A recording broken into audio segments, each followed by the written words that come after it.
Namo Myoho Renge Kyo, Namo Myoho Renge Kyo, Namo Myoho Renge Kyo. Hi everyone, good morning or afternoon, whenever you're watching this. I hope this finds you in, sitting on my rope, honey. Finds you in good health and secure. Boy, the camera really picks up detail, doesn't it? Yeah. Okay. A little bit different video today. Not that different. I'm doing different videos all the time. I wrote a foreword in my transliteration of the Lotus Sutra with annotations and so forth. And I've completed my first round of edits, and I'm sure there's lots of little errors in it and so forth that I still need to fix. And I've ordered a copy, so for me, it's easier to just look at a page and mark things, and doing that electronically, it just doesn't work for me. So it takes a couple of weeks to get that book shipped. So as I'm waiting for it, I thought I did something in the foreword to this book that's kind of, and now that I think of it, more about what quantum life Buddhism is for me, or the Threefold Lotus Kuan school, which is what our Sangha is, okay?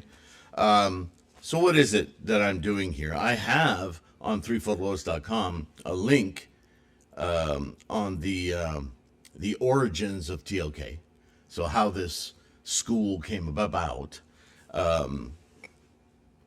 But in the foreword to the Lotus Sutra translation that I've got out there now, that you can find as an ebook, or if you're willing to spend the money, books are getting really expensive. There's a hardcover 6x9 copy that I'm providing. It's all the same book. The regular book with the mandala image on it that features prominently is about an 8.5 by 11. It's an A4 size, so it's a little different from that. Anyway, more of a workbook size, right, that you can mark in and so forth.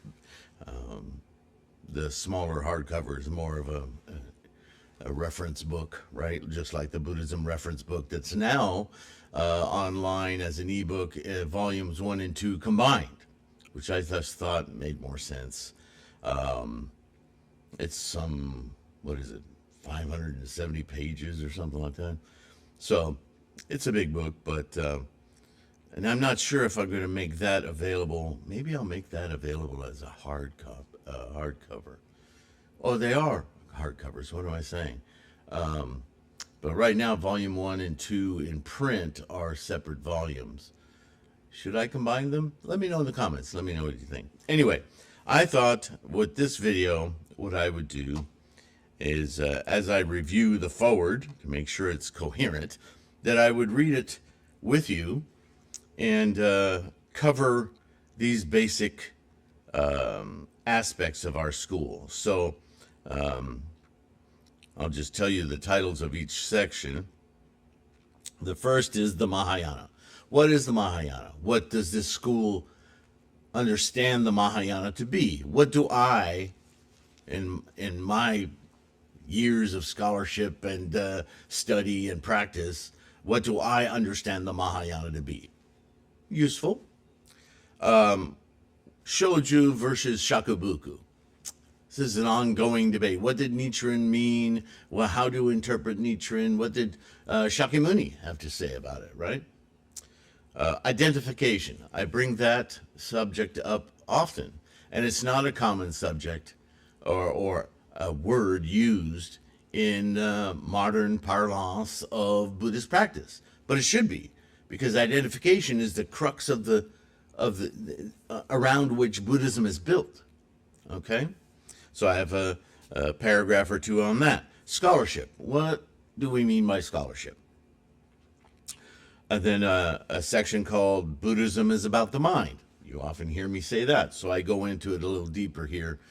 What do I mean when I say that? Then probably my favorite part, not necessarily yours, but having said all of that, stratification of the mind. Buddhism divides the mind up into different consciousnesses, right? Always has, right? The Nidana the 12-link causal chain, how many consciousnesses there are, the skandhas, the so on and so forth, the amala, the alaya, the mano consciousnesses, on and on, the repository of karma, all of that. Then a brief section on Buddhahood and stuff. And then in that Buddhahood and stuff, I bring out the 9th consciousness, that final addition to round out human sentient mind. And then I end with a paragraph on the Bodhisattva of the Lotus Sutra, because there is a distinction. People argue about it, but it's a distinction, right? Shakyamuni talked about bodhisattvas throughout his teachings, but in the Lotus Sutra, bodhisattva is a different thing. It's a different echelon of bodhisattva, right? So, and that's it. So I'm just going to get into it. I don't know how long it's going to take, but that's the goal for this video, this podcast. So I'll get into it. The Mahayana. The Mahayana, as it is referred to several times in the various Lotus Sutra translations, is actually a development of scholar monks whose life dedication to the teachings of Shakyamunibuddha was to accomplish, as instructed by Shakyamuni, to propagate the meaning and essence of the teachings rather than the vernacular and words of a bygone time. Right? Shakyamuni specifically said that his teachings should be taught in the vernacular, the language of the common folk in whatever region it was being taught. Right? He didn't write stuff down. His teachings were oral teachings, meant to be memorized and inculcated into our thinking. But in the Lankavatara Sutra, he made very, very clear to one of those monks who kept questioning him that basically the same darn question. And I have videos about that, and you can go watch that and hear the words of the Lankavatara, where Shakyamuni gets a little perturbed. You can sense his frustration. And he comes back at this monk and says, basically, you're asking me the same question, moving the words around. Like somehow, if you're struggling with what this means, then you should be looking for what it means instead of playing with the words. Try to understand. I mean, the whole idea of teaching with stories, parables, and analogies, right? Metaphors, similes, all of that. What are those devices for? They are expedient devices. How much time has Shakyamuni dedicated to explaining expedient means? It's kind of ironic, because rather than explaining expedient means, what we should be doing is hearing the expedient means to explain something that is very difficult to explain. Buddha-ness, Buddhahood, the engine of life. From energy through formation to the realms of form. How do you talk about something that is formless, timeless? Yeah? So, he was convinced that if anyone was going to understand the teachings of Dharma, to experience Dharma, they would have to do so on their own terms. That's why I say all the time, Buddhism is an individual practice. The way you get particular insights and aha moments and get Buddhahood is from your filters, epistemology, right? So that's why nobody can, if it was easy, Shakyamuni would have just handed out, little, discs. Here, eat this, or maybe a suppository. Here, Buddha. Here, feel enlightenment.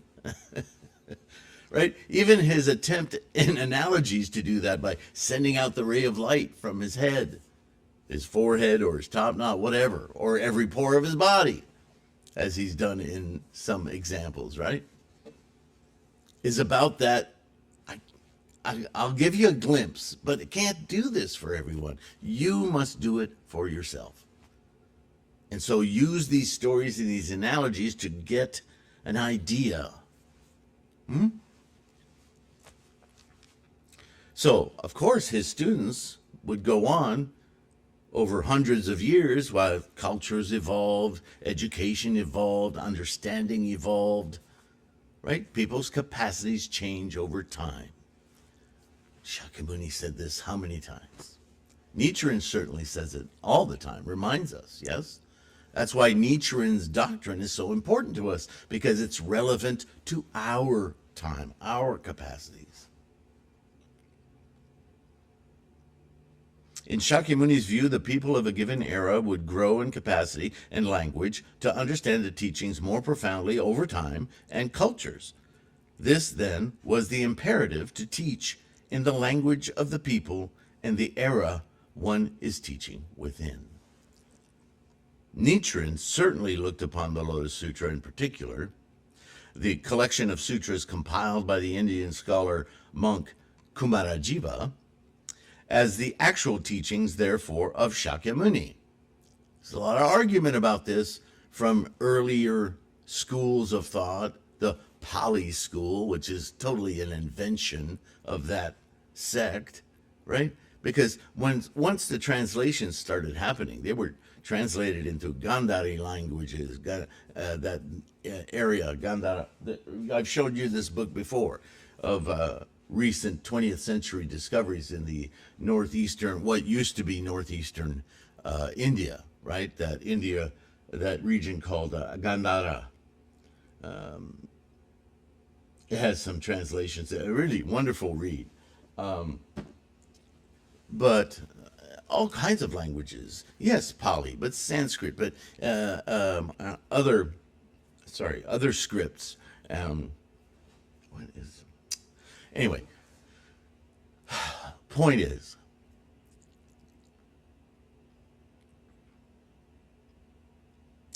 the collection of sutras or collection of writings that are called, in a modern terms, the Lotus Sutra, going all the way back to, just a few hundred years after the beginning of centuries, right, the Common Era. Kumarajiva was translating from several different languages, really, into Chinese, this compendium of the Lotus Sutra, the Lotus teachings, and there were several. And at some points, the Lotus Sutra was 27 chapters, and H. Kern studied that one. Those 27 chapters, though, not only became 28, but some were dropped and others put in. So, right? So there was a focus, an understanding of scholars who understood that period, that 8-year period of teachings, and understood the teachings that were fundamental and somewhat sequential of the Lotus period, and some that were they just different translations of kind of the same thing? Were they maybe kind of shoehorned in from a scholar monk who was giving their opinion and didn't really belong, or was it repetitive, or was it a critical part, right? Tendai did a lot of work on identifying that structure, right? Talking about the first 9 chapters being the, what did he call them? Anyway, they're the provisional part of the Lotus Sutra, setting the thing up. The middle chapters being the critical, meat of the Lotus Sutra, and then the validation chapters afterward. He kind of broke it, and for many scholars, the Lotus Sutra is really 3 parts, right? That's not where threefold comes from, by the way.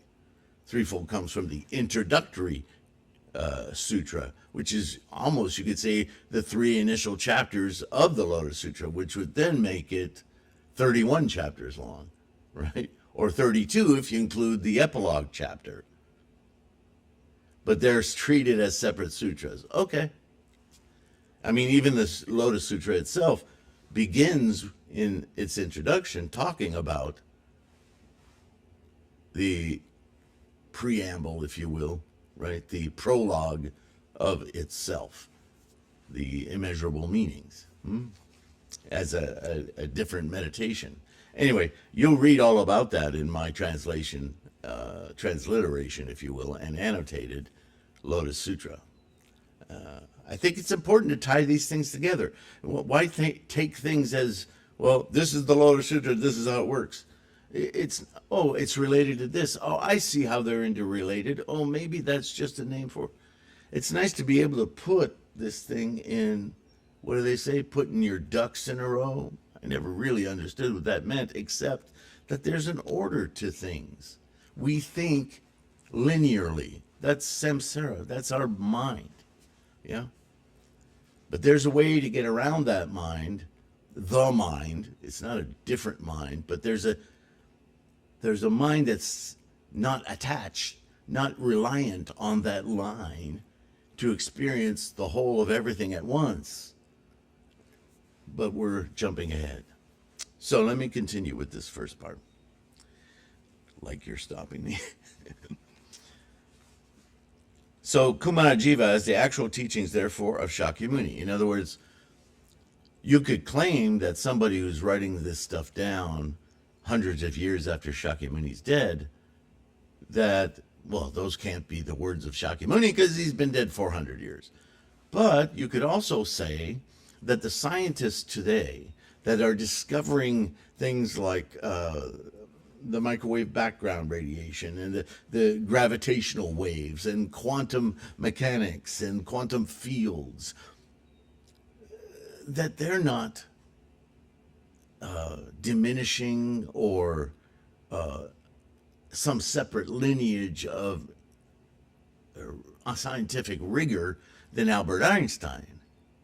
Einstein, his theories and his mathematics are what led to the insights of these current scientists. For many of them, that's their starting point. So what they've discovered recently, they could say, is the result of Einstein's great work. Would they be lying? Of course not. They're just getting better tools, better insights, better mechanisms of knowing more deeply that which Albert was talking about. Which would be, I'm sure, would make Mr. Einstein quite happy, because he always felt incomplete. And a true researcher and a student of this cosmos, could you imagine if a great mind were to stand up in front of you and say, I know everything? Wouldn't that put you off immediately? What gives you the idea, right? No, none of them would say that.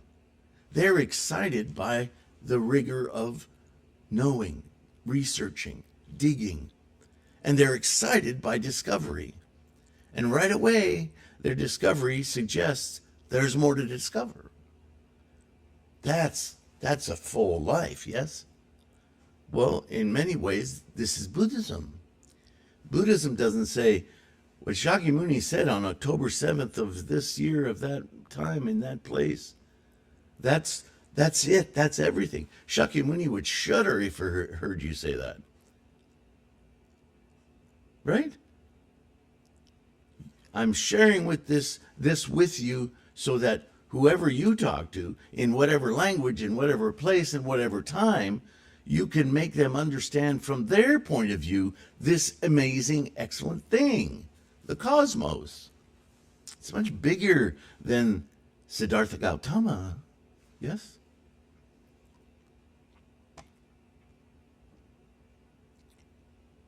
So,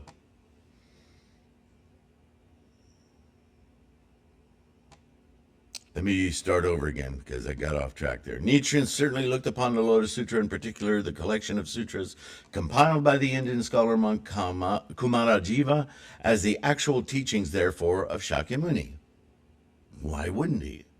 They are. If only further elucidated by centuries of scholarship and the transitions of the three periods Of the former, the right Dharma according to the people's capacity. The middle, semblance Dharma, according to the people's inability to accept the Dharma, sometimes called the counterfeit Dharma. And the latter age, or the degenerate ages of the Dharma, due to the people's lack of investment in the teaching and lapsing into formalism and cults of personality. Yikes, that's us. That's where we are, right? People do things today not because there's merit in any of it. The merit they find is in the fashion of things, the cultism of things, what shoes do you wear? Louis Vuitton. Oh, well, better shoes than anyone else. Really? I mean, the shoes may be great, but they're not great because of a person's name. Right? Everything is branding now. I don't just eat toast, I eat blah, blah, blah toast. Therefore, I'm superior. I'm part of an elite group who eats only blah, blah, blah toast. Right? Easy to do with a philosophy like the Lotus Sutra. Just claim it for your own. Hell, throw in some magical stuff and mysticism in there that no one can understand, and you could just justify to make your Lotus Sutra the best one. Nichiren Shoshu, I'm talking to you.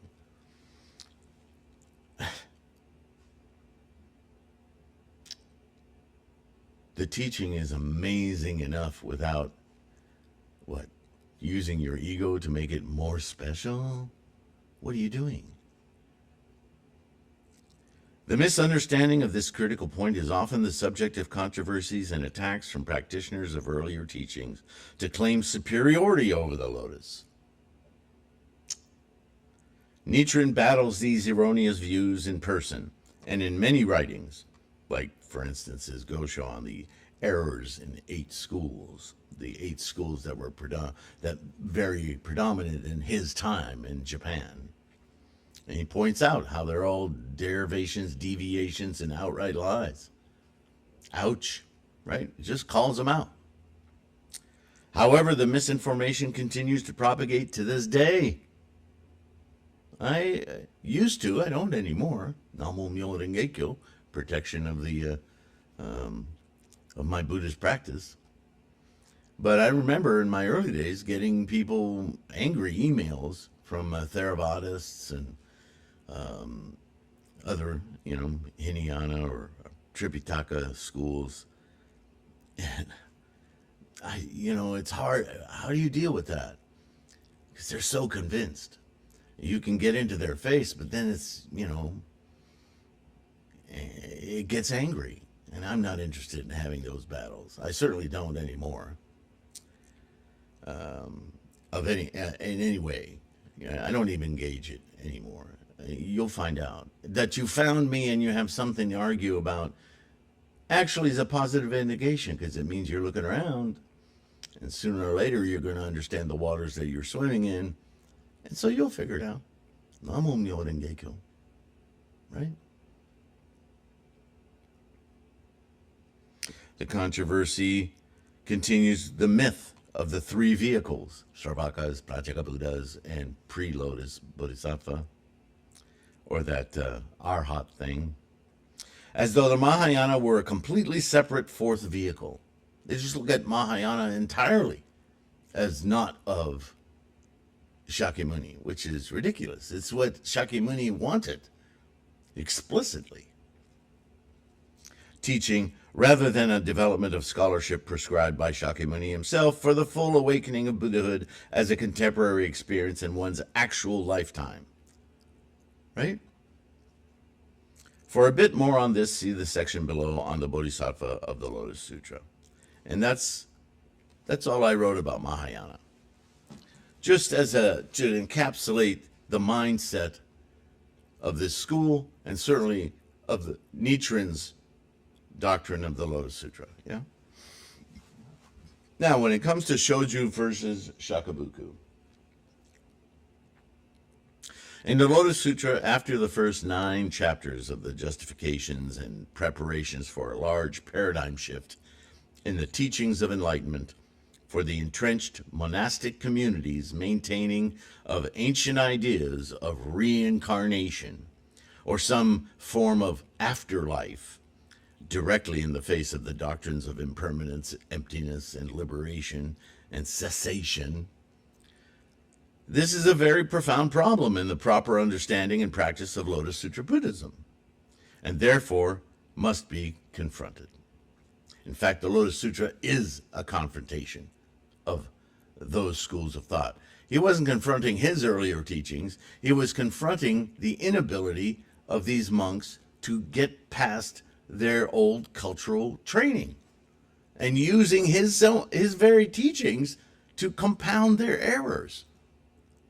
And the Lotus Sutra says, okay, I'm done trying to teach to your capacities. Now, the Lotus Sutra, I'm going to tell you how I got there, how everyone can and should get there, and you need to get off of this ship.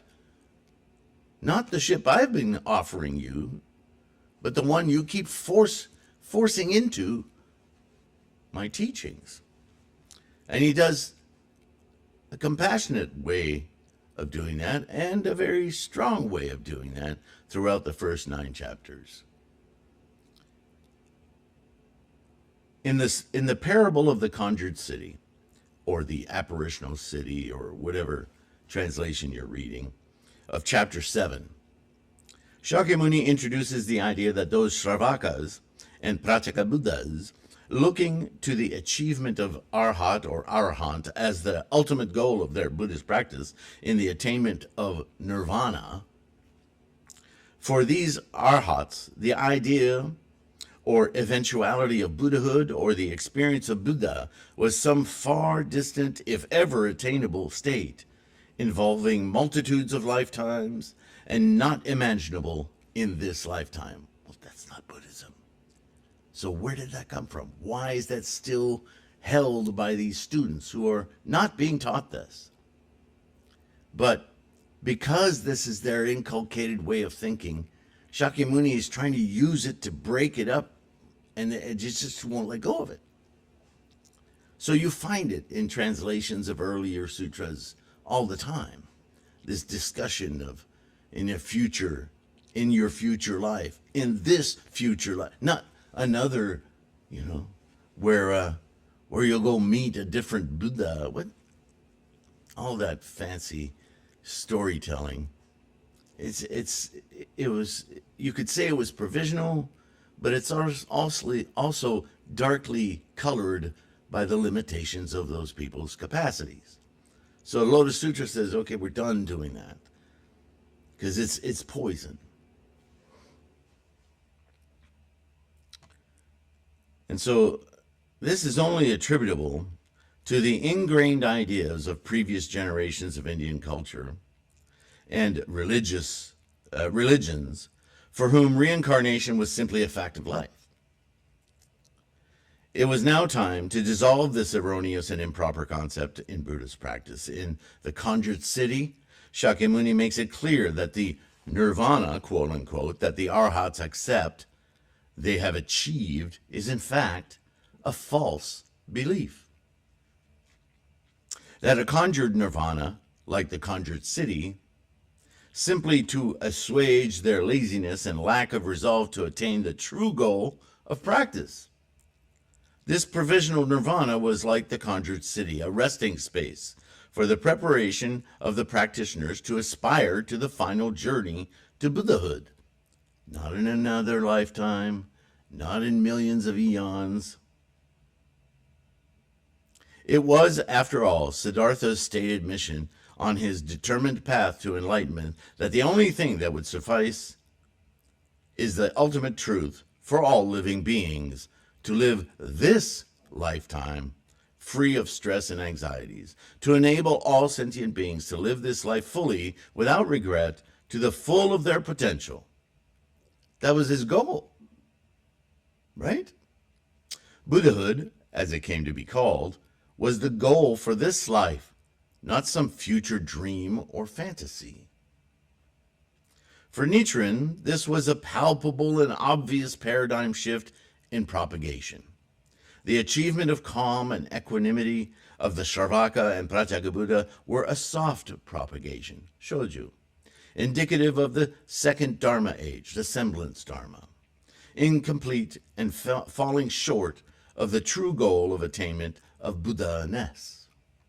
In order for these fourfold or sixfold assemblies to progress, what was required was a strong break of misunderstanding and erroneous belief. The word Nichiren used was shakubuku, literally, Japanese, break and subdue, in which the resistance of the other Buddhist person, and that's important because this is a practice between Buddhists, not for those who don't know anything about Buddhism, so that's important also, is to destroy by forceful argument. It must be noted that this was a practice devised and directed at other Buddhist schools and practitioners rather than those ignorant of Buddhist teachings altogether. So the difference between shoju and shakubuku, yeah? Now, identification. Identification is a word I use a lot. It's central to the teachings of Buddhism and the teachings of Nichiren, as he expounds on Shakyamuni's teaching. The problem of identification is the crux of Shakyamuni's enlightenment. In brief, please refer to my books on Buddhism reference for deeper dives into the terms of Buddhism. The cause of anxieties and stresses, also termed suffering, is our mental clinging to the past and our projected future as the source or objective of our craving. All this craving and clinging revolves around an idea of self that is constructed in the mind as a collection of is and is not. In other words, we create an idea of self via our possessions or lack of. For an analogy, let us consider the making of a film. The creation of a film is a process of capturing moments in a snapshot, right? And lining them up one after another to represent the passage of time and to show the changes over time from one snapshot to the next. That's the invention of film, yeah? Look at the Muybridge nudes. He set up a whole row of cameras and had them go off one after another as a person or a horse went by, and he was able to identify whether a horse was ever fully in the air or if there was always at least 1 foot on the ground. This was the rapid movement toward film, right? Meanwhile, what you might forget in that process is that we're accruing a huge amount of snapshots to store each of those moments. This is what the mind does. That's samsara. All of these moments for the opportunity to replay them again and again. But when we replay them, they're not the same moment, are they? But we treat them like they are. Why remember when, but that moment, it no longer exists, except it's stored in your mind. And when you recall it, you now invest with your current mind. The way you remember that isn't the same as that experience was. It's a new way of seeing, again, a very, very similar action. But it's not the same.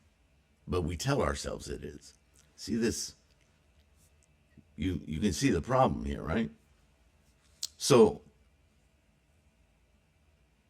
in this way, we own each moment. We own it.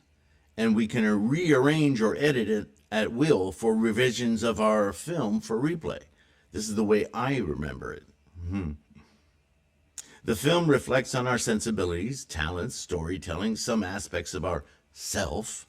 We see, quote unquote, ourselves in the films. The more films we create, the more, quote, real and indelible our, quote, self becomes. We build warehouses of these snapshots over time as further complexity and elaboration on our identity of this constantly revising self. Some of these snapshots and films fade over time and even begin to represent aspects and identifications we no longer agree with, or even ideas we wish to get rid of. Embarrassing. We become managers of our warehouse of identification, of things, of situations, relationships, possessions, self. This becomes quickly a full-time activity that produces stress, anxiety, confrontations. What are we talking about?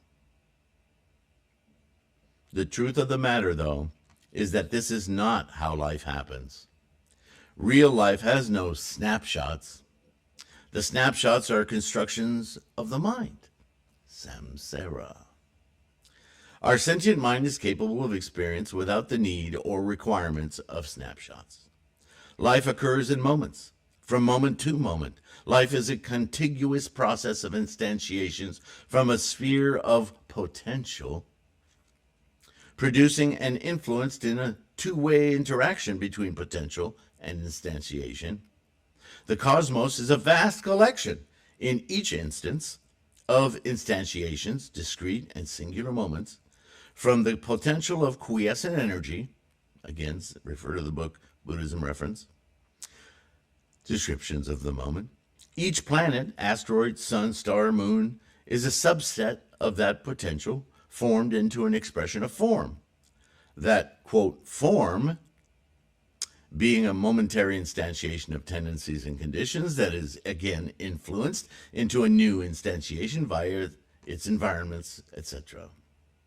A human being, tree, liver, animal, no different. Each is instantiated in momentum. No thing is static. No thing exists in and of itself. Everything is in flux, in process, instantiating from its potential from moment to moment, never static, never a snapshot. A transience of expression. With this understanding, one can experience life fully engaged in its process and free of craving or clinging, because it just doesn't make any sense, which at this point seems irrelevant to crave or cling because it's happening anew, right? In the moment is where and when everything happens authentically. To live authentically is the goal of Buddhism. Whether it is called awakening, enlightenment, or Buddha, the dignity and authentic experience of life is free from warehouses and self-identification. The identity is in the being, not the has been or is going to be. To Shakyamuni, this is the priori law or maxim of the universe, and all phenomena are derived from it. Although this perception must by its nature be part and parcel of the entire cosmos from its inception throughout unforeseeable time, it is not experienced anywhere or any time other than in the sentient mind of we mundane mortals. To be born, manifest as human, is then a precious and rare opportunity to witness and immerse ourselves into this momentum of life. To assist others to come to this realization then becomes the highest expression of a life well lived, the framework of Bodhisattva. And then the next section we get into scholarship. But it's about 40 minutes. I think I will leave. We'll get back to this in the next video. We'll start with scholarship, Buddhism of the mind, because that really gets into the 9 consciousnesses. Yeah, and then the Bodhisattva of the Lotus Sutra. That'll be a good set. Well, I hope this is just a forward to a transliteration of the Lotus Sutra. I provided it as a bit of a framework, a bit of a mind creating kind of a space for, okay, now we're going to talk about the Lotus Sutra with these things understood. Many people start reading the Lotus Sutra, maybe everyone who starts reading the Lotus Sutra reads it without this kind of preparation, right? I mean, we don't really live in enclosed, separated, isolated concentrations for preparations to learn the ultimate teachings of Shakyamunibuddha. We tend to just kind of jump in unprepared. And so the foreword, as I wrote it, was just a way to get your mind open, some, maybe dust off some chairs you haven't sat in a while, just a mind space to be able to go, okay, now when I read these words, there'll be some kind of a context, right? And maybe I should change the word forward to context. Having said all that, I hope you feel comfortable, free to make suggestions, understanding that the forward isn't meant to explain everything, that it's meant to create a safe space of some idea of the territory we're about to enter. Yeah. Right. Let's show you how to make the sailboat move and how to stay safe on it before we send you off on a journey. Right? We don't want to just plop you in the middle of the ocean and go, good luck. Right? Okay, so again, as always, thank you so much for listening. Thank you for your practice. Namo Myoho Renge Kyo. In that, lots of links in the description to the website where you can find out more about this. Lots of free information. Of course, the podcasts are also free. Also, the bookstore. If you want to order a copy, read along with me. Of course, get the proper mandala. And in the meantime, I just want you to take care of your health, okay? Do that so you can keep your practice strong. Savor it. Thank you for your support, patrons. Namo Myoho Renge Kyo, universally worthy bodhisattvas, all. Take care of yourselves. I'll see you in the next one. Bye for now.